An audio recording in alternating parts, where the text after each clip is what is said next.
अस्सलामुअलैकुम। अली सलमान जी टीवी के तमाम नाज़रीन को जी स्पोर्ट्स में खुश आमदीद कहता है, जब पीर से लेकर जुमेरात तक रोजाना रात 11:05 पर हम इस महफिल को सजाते हैं आपके लिए और बात करते हैं उस दिन खेले जाने वाले मैचेस के बारे में या उस दिन से जुड़ी स्पोर्ट्स की खबरों के बारे में। और जैसा कि आपके इल्म है कि अब से थोड़ी देर पहले जो पाकिस्तान की टीम ने श्रीलंका की टीम को जो है वो 31 रन से शिकस्त दे दी एक लो स्कोरिंग मैच में, और इस तरह चैंपियनशिप का जो आगाज है वो बड़े अच्छे नोट के साथ किया। तो पाकिस्तान की वीमेंस टीम को इस कामयाबी पर बहुत बहुत मुबारकबाद। इसके साथ साथ पाकिस्तान में रिजग्नेशंस का सिलसिला, रिटायरमेंट का सिलसिला जो है वो अब शुरू हो चुका है, और ये सिलसिला मोहम्मद यूसुफ से शुरू हुआ। उसके बाद बाबर आजम ने कप्तानी से जो है वो इस्तीफा दिया, और अब आज की जो खबर है वो ये है कि उस्मान कादिर ने भी जो है वो पाकिस्तान क्रिकेट से रिटायरमेंट का ऐलान कर दिया है। मुख्तलिफ मुद्दों पर बात करेंगे, लेकिन सबसे पहले प्राइम का फॉर्मेट आज की top stories.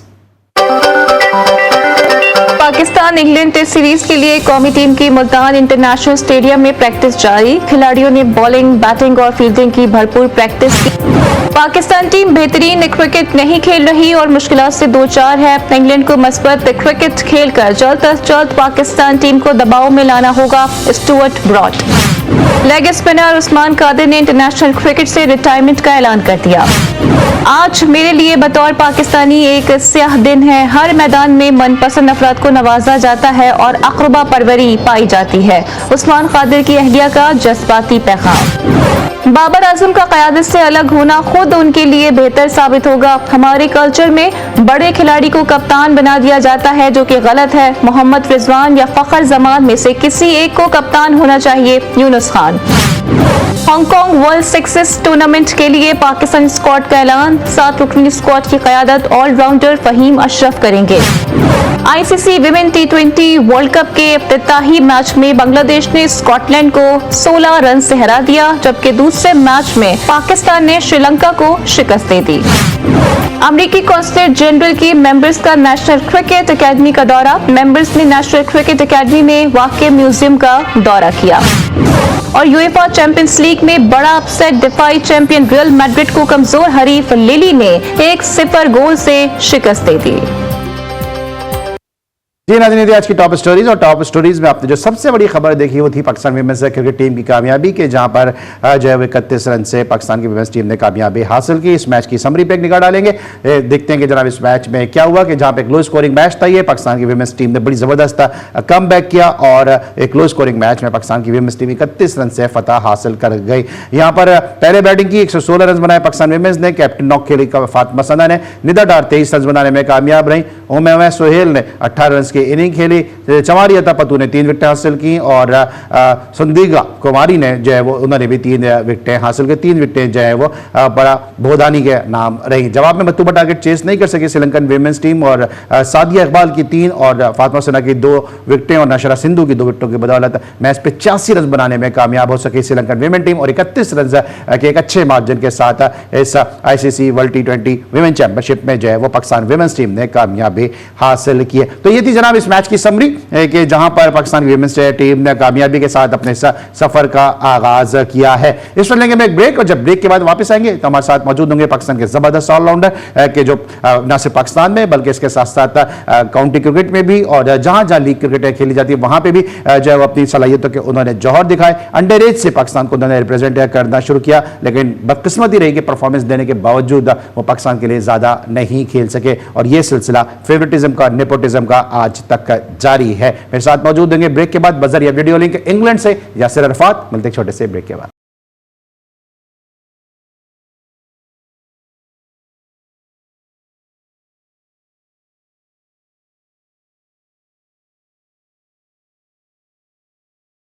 Welcome back after the break. और ब्रेक पर जाने से पहले हम बात करते हैं पाकिस्तान विमेंस क्रिकेट टीम के हवाले से, और अब हम साथ मौजूद हैं बजरिए वीडियो लिंक है इंग्लैंड से पाकिस्तान के फॉर्मर टेस्ट क्रिकेटर, पाकिस्तान के जबरदस्त प्लेयर। किस तरह मैंने पहले भी कहा था कि फेवरेटिज्म, नेपोटिज्म का सिलसिला एक तवील अरसे से पाकिस्तान क्रिकेट में जारी है, और ये भी उसका शिकार रहे हैं। मेरे साथ मौजूद हैं यासिर अरफात, उनको शो में खुश आमदीद कहते हैं। अस्सलाम वालेकुम यासिर।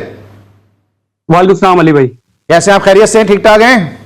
खैरियत, बहुत शुक्रिया, thank you. Right Yasir Arfat साहब हमारे साथ मौजूद हैं, लेकिन इससे पहले कि मैं यासिर के साथ गुफ्तगू का आगाज करूं, उस्मान कादिर ने आज पाकिस्तान क्रिकेट से रिटायरमेंट का ऐलान कर दिया। उन्होंने एक्स के जरिए यानी ट्विटर के जरिए उन्होंने अपने रिटायरमेंट का अनाउंसमेंट किया। क्या कहा था उस्मान कादिर ने, स्क्रीन पे आपको दिखाएंगे भी, और साथ साथ उनकी जो एहलियां हैं सूबिया खान, उन्होंने भी जो है इस पर अपने ख्यालात का इजहार किया है। उस्मान कादिर ने जो ट्वीट किया है वो इस वक्त आपके सामने अब से थोड़ी देर के बाद स्क्रीन पर होगा कि उस्मान कादिर ने जो ट्वीट किया है वो आपके सामने स्क्रीन पे, कि उन्होंने कहा कि बहुत ही दुखी दिल के साथ पाकिस्तान क्रिकेट से रिटायरमेंट का ऐलान कर रहे हैं। ये लुबे-लुबाब है उनकी इस गुफ्तगू। उन्होंने कहा कि जितनी भी क्रिकेट उन्होंने खेली है उसको उन्होंने एंजॉय किया है, और जो उनकी एहलियां हैं सूबिया खान, उन्होंने जो है बहुत दुखी दिल के साथ कहा कि today feels like a black day for me as a Pakistani nepotism and favouritism plague every field holding us back from true success, we can't move forward until we support those who genuinely deserve it. और एक हकीकत है कि जो अगर आप favouritism या nepotism पे चलते रहेंगे तो फिर जो है वो कभी ना कभी जो इमारत जो है वो गिरेगी, और ये इमारत मुसलसल गिरती हुई डहती हुई नजर आ रही है। यासिर अरफात का कैरियर भी शायद इसी वजह से अपने अख्तिताम को पहुंचा। यहीं से आगाज करेंगे यासिर अरफात के साथ। यासिर, आपका कैरियर खुद जो है वो फेवरेटिज्म और नेपोटिज्म की वजह से अपने अख्तिताम को पहुंचा, और हालांकि आपका जो डेब्यू हुआ यूनुस खान के साथ, मुझे याद है उस मैच में मैं मौजूद था ग्राउंड में, कि जब यूनुस खान आपका और इमरान अब्बास का डेब्यू हुआ अगेंस्ट श्रीलंका, और फिर इतनी ताखिर के साथ आपको टेस्ट खेलने का मौका मिला कि उसी यूनुस खान की क़यादत में जो है वो आपका टेस्ट डेब्यू इंडिया में हुआ। ये उस्मान कादिर ने जिस तरह दुखी दिल के साथ ट्वीट किया, फिर उनकी एहलिया सूबिया खान ने जो ट्वीट किया, इसमें क्या कहेंगे कि इस तरह तो आहिस्ता आहिस्ता करके प्लेयर जो है वो मुल्क से बाहर जाते रहेंगे और मजीद कई यासिर अरफात जो है बन के सामने आते रहेंगे? देखिए, मैं अपनी बात तो नहीं करूंगा, आपने बिल्कुल बताया वो, तो मैं अपनी बात नहीं करूंगा। मुझे बड़ा अफसोस हुआ उस्मान कादिर का आज वो जो उन्होंने अनाउंस किया। और देखिए, मैं वो चेक कर रहा था, उनकी अभी 31 साल उम्र है, और कुछ उम्र नहीं है स्पिनर की, तो ये कुछ उम्र ही नहीं है कि वो रिटायरमेंट अनाउंस की जाए।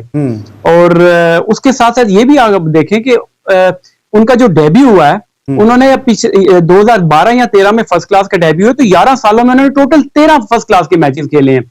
उसमें बल्कि एक दफा पहले भी वो मेरे ख्याल से दिल बर्दाश्ता हुए थे, क्या थे वो, ऑस्ट्रेलिया चले गए थे, अगर आपको याद हो, पर्ल स्कॉर्चर्स या वेस्टर्न ऑस्ट्रेलिया के लिए क्रिकेट भी खेले, 1 डे 4 डे खेले, और वो वहां के लिए as a local player qualify भी कर रहे थे, मगर वो वापस आए पाकिस्तान के लिए खेलने के लिए। और उसके बाद ये हुआ कि ऑन एंड ऑफ उनको खिलाया, कभी ड्रॉप किया, उनके जैसा जो हैंडलिंग हुई है, आपने मेरी बात की, मेरे जैसे कई ऐसे प्लेयरों के साथ जो हैंडलिंग हुई है पाकिस्तान क्रिकेट बोर्ड की तरफ से, तो मुझे ये लगता है कि ये एक उसका ये भी रीजन है कि उस्मान ने यही बेहतर समझा कि बजाय इसके कि रोज रोज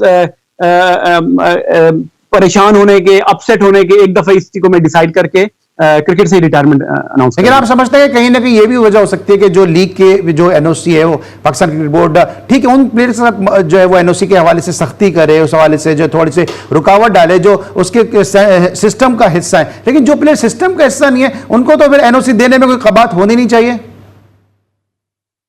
देखिए, ये वेरी करना चाहिए, प्लेयर टू प्लेयर वेरी करना चाहिए, कि अगर तो आपके प्लेयर्स खेल रहे हैं पाकिस्तान के लिए, दोनों तीनों फॉर्मेट अगर खेल रहे हैं, जिस तरह बाबर खेलते थे, शाहीन, रिजवान, ये लोग खेलते हैं, तो इनके लिए तो एनओसी ठीक है। वो एक पिछले दौर में एक वो हुआ था कि 2 लीगें आप खेल सकते हैं पीएसएल के अलावा, मगर जो लोग नहीं खेल रहे या जिनको आप नहीं खिला रहे, उनको तो एटलीस्ट आप इजाजत दें, जाके खेलें, क्रिकेट भी खेलें और अपनी लाइवलीहुड भी करें। और देखिए, वो जो 4-5 साल पहले जो सिस्टम चेंज किया गया था, क्रिकेट को स्क्वीज कर दिया गया था, 5-6 टीमें कर दी गई थी, और कई प्लेयर हमारे समी असलम और उस तरह के कई प्लेयर मुल्क छोड़ के जो गए थे, उसी का रीजन है कि अब हम जब देखते हैं, पीछे मुड़ के देखते हैं कि कोई प्लेयर अगर परफॉर्म नहीं करता या इंजर्ड होता है, तो हमारे पास बेंच स्ट्रेंथ ही नहीं है। तो जब 5 टीमों में सिर्फ 5 स्पिनर ही खेलेंगे ना, तो अब जब हम या 5 कीपर खेलेंगे या 5 कप्तान तैयार हो रहे होंगे, तो अब जब हम मुड़ के देखते हैं कि कोई आप रिप्लेसमेंट देखने के लिए जाते हैं, तो हमें पीछे कोई भी नजर नहीं आ रहा। ये भी एक रीजन है कि उस्मान कादिर ने जब देखा कि एक तो मुझे पाकिस्तान की डोमेस्टिक में भी ये जो भी टूर्नामेंट यहाँ पे भी नहीं खिला रहे,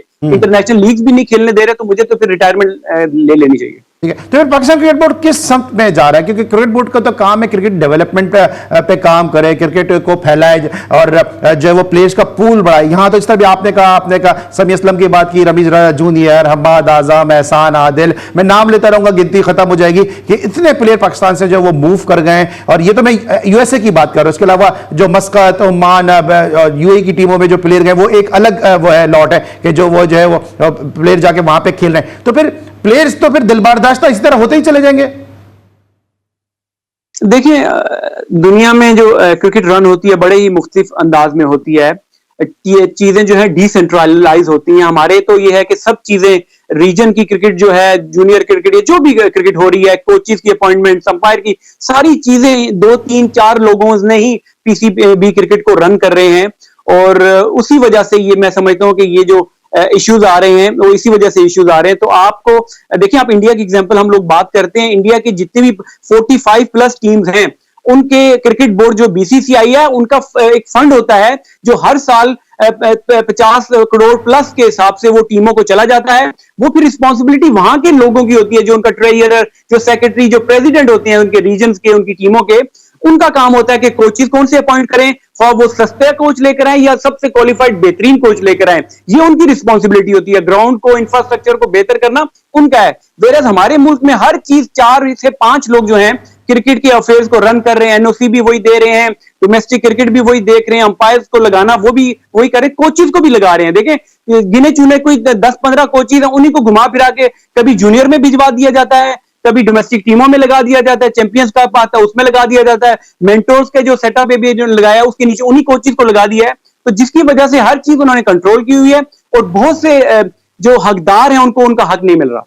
देखिए, हम समझते हैं कि जिस तरह रेसलिंग में होता है ना कि तमाम तर कमजोर पहलवान मिलकर पहले एक ताकतवर पहलवान को रिंग से बाहर फेंकते हैं, फिर वो आपस में लड़ते हैं। तो पीसीबी में ऐसा ही हो रहा है कि तमाम तर कमजोर एक मैच खेले हुए, 2 मैच खेले हुए वो पीसीबी के अंदर हैं, और जो ज्यादा क्रिकेट खेले हुए, जो ज्यादा एक्सपीरियंस प्लेयर हैं, ज्यादा क्वालिफाइड है, उनको हर मुमकिन कोशिश की जाती है कि उनको सिस्टम से बाहर रखा जाए। अभी वापस उस्मान पे आता हूं, 2 मैचेस खेले इन्होंने चैंपियंस कप में, 4 खिलाड़ी को आउट किया है। परफॉर्मेंस तो इतनी बुरी नहीं थी इनकी। देखिए, हम लोगों को ग्रूम नहीं करते। हम कहते तो हैं कि हमारे पास रॉ टैलेंट तो है। फास्ट बॉलिंग को देखें, 90 प्लस के आपके पिछले कुछ साल में तो हम गिनते थे कि 5 के 6 90 प्लस के बॉलर थे। किधर चले गए वो सारे लड़के? तो हम अपने लड़कों को ग्रूम भी नहीं करते, नर्चर भी नहीं करते, उनका 12 महीने का, 2 साल 3 साल का प्लान बनाते ही नहीं है। लड़के देखें, जो अभी उसकी सबसे बड़ी एग्जाम्पल आप देख लें कि जो हमारे इंजर्ड प्लेयर, मैं पिछले साल पाकिस्तान आया था और एकेडमी में मैं जब था, तो जो लड़के इंजर्ड उस टाइम थे वो भी इंजर्ड वहां पे बैठे हुए हैं, जिसमें अरशद इकबाल की एग्जांपल ले लें, और उसके बाद जिशान जमीर वहां पर हैं, वसीम जूनियर वो ठीक होके नहीं दे रहे, एहसानुल्लाह का केस इन्होंने खराब कर दिया। हसनैन ने तो जो लकी था कि उसने ये डिसीजन किया कि वो अपने खर्चे पर जाकर यहाँ पे इंग्लैंड पे आके डॉक्टर जावेद मुगल जो हैं, पाकिस्तान टीम के साथ भी उन्होंने काम किया, तो वो उनके साथ काम करके अब आपने डिफरेंस देख लिया। और इसी वजह से देखिए, जब प्लेयर्स को आप लुक आफ्टर नहीं करेंगे अच्छे तरीके से, तो वो अपना रास्ता ढूंढ कर कहीं और चले जाएंगे, और बहुत सारे प्लेयर हमारे इसी वजह से चले गए हैं। बिल्कुल सही। और अभी आपने इतने सारे नाम लिए, और ये तो वो नाम है जो सामने आ गए। बहुत सारे ऐसे प्लेयर हैं, एक अभी खातून प्लेयर हैं कि जो जिनकी अभी उनके हवाले से भी एक अपील आई कि उनको ड्यूरिंग द मैच इंजरी हुई, उसके बाद पीसीबी ने उनको छोड़ दिया। एहसान अली सिंध को रिप्रेजेंट कर रहे थे, उनके घुटने में प्रॉब्लम हुआ, पीसीबी से उन्होंने अपील की, पीसीबी ने उनका कोई घुटने का इलाज नहीं कराया। आज एहसान अली कहाँ हैं, जो पाकिस्तान के लिए 2 T20 मैचेस खेले, कोयटा ग्लैडिएटर के लिए खेले, किसी को उनके बारे में नहीं पता कि कहाँ है, क्योंकि अपनी रिहैब से गुजर रहे हैं और तमाम तर जो खर्चे हैं वो खुद वो बर्दाश्त कर रहे हैं। लेकिन पीसीबी की कान पे इस वक्त जू नहीं रेंग रही है। आपको क्या लगता है कि जिस तरह भी आप बात कर रहे थे कि रेजिग्नेशन का सिलसिला जारी है, यह सिलसिला शुरू हुआ मोहम्मद यूसुफ के साथ, अभी फिर बाबर आजम ने भी रिजाइन किया। पहले तो यूसुफ को बताएं कि इस मौके पर कि जब इंग्लैंड की मजबूत टीम पाकिस्तान आ रही है, पाकिस्तान को व्हाइट वॉश हुआ अगेंस्ट बांग्लादेश, यूसुफ का बतौर चीफ सिलेक्टर मुस्ताफी होना पाकिस्तान टीम पे क्या इंपैक्ट डालेगा, और क्या लगता है कि टीम में कोई दरूने खाना कुछ सियासत चल रही है? देखिए, सियासत का तो मैं नहीं कह सकता, मगर बहुत ही हैरानगी, और मुझे ये चीजें देख के इतनी बड़ी डिबैकल पीछे, हम वर्ल्ड कप में खेल कर आए, कर आए, बांग्लादेश से हारे, और हम लोग कहीं से भी सबक नहीं सीख रहे। अब देखें, हर चीज जो है पार्ट टाइम बेसिस पे चल रही है। देखिए, मैं कोई उनकी कॉम्पिटेंसी पे या उनकी नीयत पे कोई शक नहीं है। मोहसिन रजा नकवी साहब जो आए हैं वो डेफिनेटली काम करना चाहते हैं, मगर वो ये फुल टाइम, इतना बड़ा इदारा है पाकिस्तान क्रिकेट बोर्ड, और पूरा पाकिस्तान उसकी तरफ नजरें लगा के बैठा होता है कि आपको इसमें अगर तो एज ए चेयरमैन आना है तो आपको आके फुल टाइम इसको टाइम देना पड़ेगा। अब सिमिलरली आप मेंटोर्स की भी अगर बात कर लें, वो भी पार्ट टाइम है, कभी होते हैं कभी नहीं होते, इस तरह के डिसीजन है। हेडलेस आपकी सिलेक्शन कमेटी है, असद शफीक के अलावा आपके पास कोई भी ऐसा है नहीं। अगर हो तो मुझे मेरी दुरुस्ती कर देना। आपके पास टेस्ट टीम में आपके पास बैटिंग कोच नहीं है, आपके पास अजहर महमूद बॉलिंग और जैसन गिलिस्पी वो हैं, स्पिन कोच आपके पास नहीं है, आपके पास वनडे में जो है आपके पास वो स्पिन कोच नहीं है। तो ये चीजें अगर आप देखें तो हर चीज पार्ट टाइम बेसिस पे चल रही है। ठीक है यासिर, आप केरल से देखिए ऐसे टाइम पे, और वो भी जी बोले बोले। नहीं आप बोले मैं कह रहा हूं आप केरल से खेले हुए हैं ना आप? जी मैं खेला हूं। स्पिन बॉलिंग कोच नहीं है तो सईद अनवर जूनियर है ना स्पिन बॉलिंग कोच, हंसीएगा नहीं। अब ये देखेंगे आप, सारी उम्र वो बैटिंग करते रहे और उनको as a spin bowling coach लगा दिया गया। तो ये चीजें हैं कि आप पार्ट टाइम पे चीजें नहीं चलती, और आप जब आप किसी चीज में कमिटमेंट करते हैं, मेंटोर्स लेकर आते हैं, सिलेक्टर्स लेकर आते हैं, कोई भी चीज, तो आपको फुली कमिटेड चाहिए। आप पार्ट टाइम बेसिस पे अगर क्रिकेट को आप चलाएंगे तो आपको रिजल्ट फिर इस तरह पार्ट टाइम रिजल्ट मिलेंगे। तो ये असल डिसीजन पर कौन ले रहा है? ये जिस तरह भी सईद अनवर की बात की है, ये जो भी क्रिकेट से जुड़ा हुआ शख्स है, मुझ जैसा नालायक एंकर भी ये बात जानता है कि सईद अनवर जूनियर पाकिस्तान अंडर 19 से ओपन करते आए, केरल के लिए ओपन करते आए। आज अजहर अली, अगर अजहर अली है तो सईद अनवर जूनियर के साथ ओपन करते हुए वो अजहर अली है। अगर बहुत सारे ऐसे प्लेयर हैं कि जो सईद अनवर जूनियर, मुझे याद है जब पेंटेंगुलर टूर्नामेंट होता था, अब्दुल रऊफ कप्तान होते थे मुल्तान के, और सईद अनवर जूनियर जिस तरह अब्दुल रऊफ के साथ मिलकर बड़ी बड़ी टीमों से लड़ाते थे, क्योंकि क्रिकेटिंग ब्रेन तो है सईद अनवर जूनियर, मुझसे बेहतर आप जानते हैं। लेकिन ये डिसीजन कौन ले रहा है कि सईद अनवर जूनियर को स्पिन बॉलिंग कोच लगा देते हैं? मिसबा कह रहे हैं कि उन्होंने पहले से बताया हुआ था कि वो अमेरिका जाएंगे, अपने हॉस्पिटल की मसरूफियात की वजह से उनको मेंटोर लगा देते हैं। सईद अजमल जो कोच हैं वो जाके टेप बॉल क्रिकेट खेलते हुए नजर आ रहे हैं। तो फिर किस समझ क्रिकेट बोर्ड जा रहा है, और फिर कौन है ऐसा एडवाइजर कि जो तमाम तरह मशवरे दे रहा है? बल्कि आपके इस सवाल के जवाब से पहले मैं थोड़ा एक और चीज भी ऐड कर दूं, जो मैं पार्ट टाइम की बात कर रहा था, आपका मेडिकल पैनल भी पार्ट टाइम है। आपको देखें वो जो आपका नया कोई मेडिकल पैनल है, आप प्लेयर अगर कोई इंजर्ड होता है उनको पता नहीं है कि हाई परफॉर्मेंस सेंटर में कोई ऐसा सेटअप ही नहीं है कि कोई किसी के पास जाए और उसका रिहैब का कोई प्लान उसको बताया जाए। तो ये भी चीज देखें, बड़े कंसर्निंग है। वो जो डॉक्टर जावेद मुगल जो पाकिस्तान टीम वर्ल्ड कप के साथ ऑस्ट्रेलिया में थे, जिन्होंने हसनैन का इलाज किया, वो भी कुछ अरसे के लिए थे, मगर उनको भी कोई अच्छा इन्होंने पीसीबी ने रिस्पॉन्स नहीं दिया, तो वो भी रिजाइन करके चले गए। तो अभी आपके पास डॉक्टर सोहेल आए थे, वो भी चले गए, या निकाल दिया चले गए। अब आपके पास कोई भी ऐसा नहीं है, सारे ऑनलाइन या आपको ऑन एंड ऑफ आते हैं जाते हैं, लड़के उनके पास जाते हैं। तो फुली वहां पे कोई ऐसा मेडिकल पैनल या कोई ऐसा सेटअप हाई परफॉर्मेंस सेंटर पे नहीं है। बाकी आप वो जो बातें कर रहे थे कि सईद, देखिए आप जब आप मेंटोर्स की बात करते हैं तो मैं हैरान हूं कि यूनुस खान जैसे प्लेयर, अजहर अली जैसे प्लेयर, जो कि जिनका कैरियर कितना अच्छा रहा, एक रोल मॉडल के कभी भी तनाजों में ये लोग नहीं आए। तो ऐसे लोग, असद शफी की मुझे खुशी है कि वो सिलेक्शन कमेटी में, वो भी एक रीजनेबल इंसान है और प्लेयर भी वो रहे हैं, तो उनका भी मुझे खुशी है। मगर इस तरह के लोगों को आना चाहिए। आपने सही कहा कि टेनिस बॉल के टूर्नामेंट और ये जो क्या कहते हैं, अभी भी यूनुस खान ऑस्ट्रेलिया गए हुए हैं, वहां पर बजाय कि वो इधर उधर जाएं, या वो सिंध कराची की एक लीग हो रही है उसके भी ब्रांड एम्बेसडर हैं। इन लोगों से पाकिस्तान क्रिकेट बोर्ड को फायदा लेना चाहिए, जो इतना बड़ा एक्सपीरियंस, उनके 100 टेस्ट जो उन्होंने खेले हुए हैं और काउंटीज भी उन्होंने खेली हुई, और इतने टॉप के कोचेस के साथ खेले हुए, और उनका एक नाम है दुनिया की क्रिकेट में। तो ऐसे लोगों को इन्वॉल्व करना चाहिए, और मेंटोर्स अगर लेकर आना है कि जो फुली कमिटेड हो। आप अगर सोशल मीडिया की, अब आपने बात की, एक तो ये भी सुनने में आ रहा है कि जो लोग मेंटोर्स हैं वो आईसीसी इवेंट्स होंगे, वहां पे वो तबसरे भी करेंगे या उधर बातचीत भी करेंगे, टीवी पे बैठेंगे। देखिए अगर सोशल वर्क अगर करना है तो फिर सोशल वर्क, इंडिया की हम एग्जांपल, मैं फिर दोबारा एक चीज यहां पर लेकर आता हूं कि जब राहुल द्रविड़ ने ज्वाइन किया अंडर 19 या इंडिया की टीम, तो उन्होंने तो सारे अपने काम छोड़ दिए। सौरव गंगोली जब आए तो उन्होंने भी सारे मीडिया के वर्क छोड़ दिए। रवि शास्त्री की एग्जांपल है कि जब उन्होंने हेड कोच बने, उन्होंने भी सारे काम छोड़ दिए। तो अगर आप अभी उनके जो लक्ष्मण जो है जूनियर क्रिकेट को जो देख रहे हैं, या उनकी हाई परफॉर्मेंस सेंटर को देख रहे हैं, तो अगर आपको किसी लोगों को लेकर आना है या उनको से आउटपुट लेनी है, तो आप ये पार्ट टाइम पे लोगों को नहीं लेकर आए, लेकर आए बिल्कुल। ये जो लोग बातें कुछ कर रहे हैं कि तनख्वाहें ज्यादा, मैं तो कहता हूं इससे डबल दें, मगर उनसे फिर काम पूरा लें, 12 महीने उनसे लें और उनसे फिर पूछें कि जी आपको साल 2 साल आपको दिए, तो आपने क्या आउटपुट दी, कौन कौन से प्लेयर निकाल के दिए। बिल्कुल सही, क्योंकि अभी आप इतनी बता रहे थे, इतनी तफसील मुझे याद आ गया कि गौतम गंभीर को शाहरुख खान ने ब्लैंक चेक दिया। यहां पे हमने देखा है कि नेशनल टीम के कोच हैं और फिर एक पाकिस्तान सुपर लीग में भी कोचिंग करते हुए नजर आ रहे हैं, तो गौतम गंभीर ने ब्लैंक चेक को रिफ्यूज कर दिया। आप समझते हैं कि फिर हमें इंडिया की क्रिकेट को फॉलो कर लेना चाहिए, इसमें कोई मुजायका नहीं है कि जिस तरह का कैरेक्टर वो शो कर रहे हैं? देखिए वही मैंने जो थोड़ी देर पहले भी बात की थी कि वही गिने चुने कोचेज आपने रखे हुए हैं, उन्हीं को शाहीन में बिल लगा के भिजवा देते हैं, उन्हीं को अंडर 19 के साथ भिजवा देते हैं, वो टूर करके आते हैं, फिर उनका कोई जो रब्त या राब्ता जो है प्लेयर के साथ रहता ही नहीं है। 4 हफ्ते में आप क्या डेवलपमेंट किसी प्लेयर की कर लेंगे? अंडर 19 की मुझे बताएं, जो वर्ल्ड कप हुआ था साल पहले, बड़ी वाहवाह हुई थी, ये हो जाएगा, वो अली रजा जिसने अभी आके बॉलिंग की है, तो उसका कोई प्लान है? कोई अगले साल 2 साल का कोई प्लान है? अचानक कुछ मैचेस नहीं खेला, फिर जब आया, फिर लोगों ने इयन बिशप ने उनके लिए ट्वीट किया तो वाहवाह होनी शुरू हो गई, और फिर अब आंखें बंद करके सो जाएंगे। तो आपको अगर junior level, pathway junior level के लिए एक स्पेशल कोचिंग स्टाफ रखना चाहिए, जो कि उनके लिए साल 2 साल के लिए प्लान लेकर रखे। डोमेस्टिक क्रिकेट को आपको अलहदा कर देना चाहिए, आपको इंटरनेशनल क्रिकेट को अलहदा कर देना चाहिए। मैंने जो शुरू में कहा, 3-4 लोग अगर पाकिस्तान क्रिकेट बोर्ड को रन करेंगे, हर चीज पे उनकी नजर होगी, तो वो कभी भी सही काम नहीं कर सकेंगे। ठीक है, अभी आपने बात की है कि अभी आपने अली रजा की बात की, इसी तरह अब्दुल फसी है कि जिसने बड़ा जबरदस्त परफॉर्म किया, और आपके फादर उसके लिए बहुत ज्यादा सोशल मीडिया पे काफी एक्टिव भी हैं, और शायद जी स्पोर्ट्स में वाहिद शो होगा जिसमें अब्दुल फसी ने जब परफॉर्म किया था तो हमने उसको शो में अपने ऑन एयर भी लिया था, क्योंकि हम तो डोमेस्टिक की बात करते हैं। तो एक प्लेयर को आप जो है वो बेस्ट प्लेयर, एमर्जिंग प्लेयर देते हैं, अवार्ड देते हैं, उसके बाद उसका नाम दूर दूर तक नजर नहीं आता है कहीं।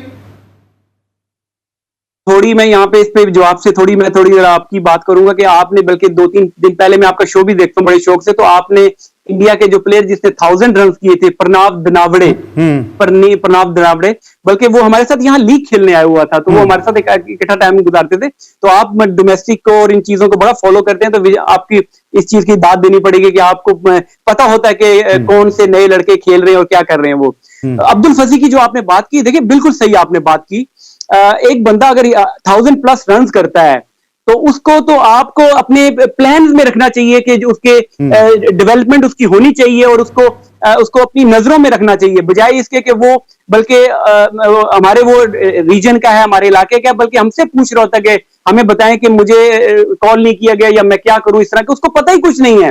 जिस बंदे ने 4 या 6 सेंचुरियां वनडे को मिला के भी, 4 डे में को मिला के, एक बंदे ने एक सीजन में 6 सेंचुरी की, और अंडर 19 वर्ल्ड कप, वो भी 2 साल पहले का वर्ल्ड कप खेल कर आया है। तो जब देखिए, मैंने कहा ये रब्त जो है, जो राब्ता है और जो कम्युनिकेशन है पाकिस्तान क्रिकेट बोर्ड की अपने प्लेयर के साथ, उसमें जमीन आसमान का फर्क है। अभी बल्कि इंडिया में, फिर हम इंडिया की एग्जांपल इसीलिए देते हैं कि वो अपने प्लेयर्स को जो है, अभी उन्होंने बेंगलुरु में एक दिन पहले ही उन्होंने एक और नया हाई परफॉर्मेंस सेंटर बनाया है। हमारे दुनिया कहां चली गई, और हम लोग पिंडी का टेस्ट जो है, बारिश की वजह से 3 दिन हमारे लड़के ट्रेनिंग नहीं कर सके। प्रेस कॉन्फ्रेंस में जब कोच आए या वो कप्तान आए, तो उन्होंने कहा जी बड़े हम अनफॉर्चुनेट, अनलकी थे कि बारिश की वजह से हम प्रैक्टिस नहीं कर सके। और आप अंदाजा लगाएं कि आपके पास इंडोर सेंटर नहीं है, आपके टेस्ट सेंटर्स पे इंडोर सेंटर नहीं है, और बारिश जब होती है तो आपके टेस्ट मैच के जाया हो जाता है टाइम, कि आपके पास फैसिलिटीज नहीं है। तो फिर आप कंपेयर करते हैं ऑस्ट्रेलिया, इंडिया, और वर्ल्ड चैंपियनशिप खेलने के लिए या इस तरह की चीजें खेलने के लिए हम लोग बहुत पीछे, और अभी 10 साल पुरानी क्रिकेट खेलते हैं। ठीक है, 10 साल पुराने क्रिकेट खेल रहे हैं, और जब यासिर अरफात जैसे मॉडर्न कोचेज आते हैं, तिकुल जमा जैसे मॉडर्न कोचेज आते हैं, फिर हम इनसे मुस्तकिल होते नहीं है। अभी ये जिनकी बात कर रहे हैं, यूनुस खान, शाहिद आफरीदी, शोएब अख्तर, यासिर अरफात, कामरान अकमल, यही सारे ऐसे प्लेयर थे कि जब गए चैंपियंस लीग में तो क्या इनकी फैन फॉलोइंग थी, सबने देखा। और शायद अगर ये टीम जिससे यासिर अरफात खेलते नजर आए, बड़ा जबरदस्त इन्होंने एक रन आउट भी किया, अगर यही टीम शायद पाकिस्तान की मौजूदा टीम से T20 खेले तो शायद उसको भी हराने में कामयाब नजर आए। इस वक्त लेंगे ब्रेक, और जब ब्रेक के बाद वापस आएंगे तो यासिर अरफात से बात करेंगे कोच इंग्लैंड की टीम के हवाले से, पाकिस्तान और इंग्लैंड के दरमियान टेस्ट मैच के हवाले से। मिलते हैं छोटे से ब्रेक के बाद।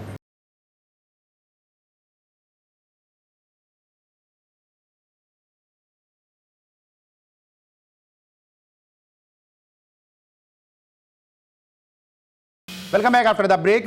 यासिर अरफात हमारे साथ मौजूद हैं। यासिर, अभी आपका स्टेटमेंट बड़ा पॉपुलर हुआ और बड़ा फेमस हुआ स्टेटमेंट कि आपने कहा कि Pakistan cricket is a circus. ये जो चैंपियंस कप खेला गया, क्या इसको देख के आपने कहा था, ये ओवरऑल जिस तरह पाकिस्तान क्रिकेट चल रही है, इसको आपने सर्कस से तशबीह दी है? देखिए अली भाई, फ्रैंकली स्पीकिंग मैं आपको बताऊं, अभी तो ये बहुत मैं सोच समझ के अल्फाज इस्तेमाल करता हूं, ये तो कुछ भी नहीं है।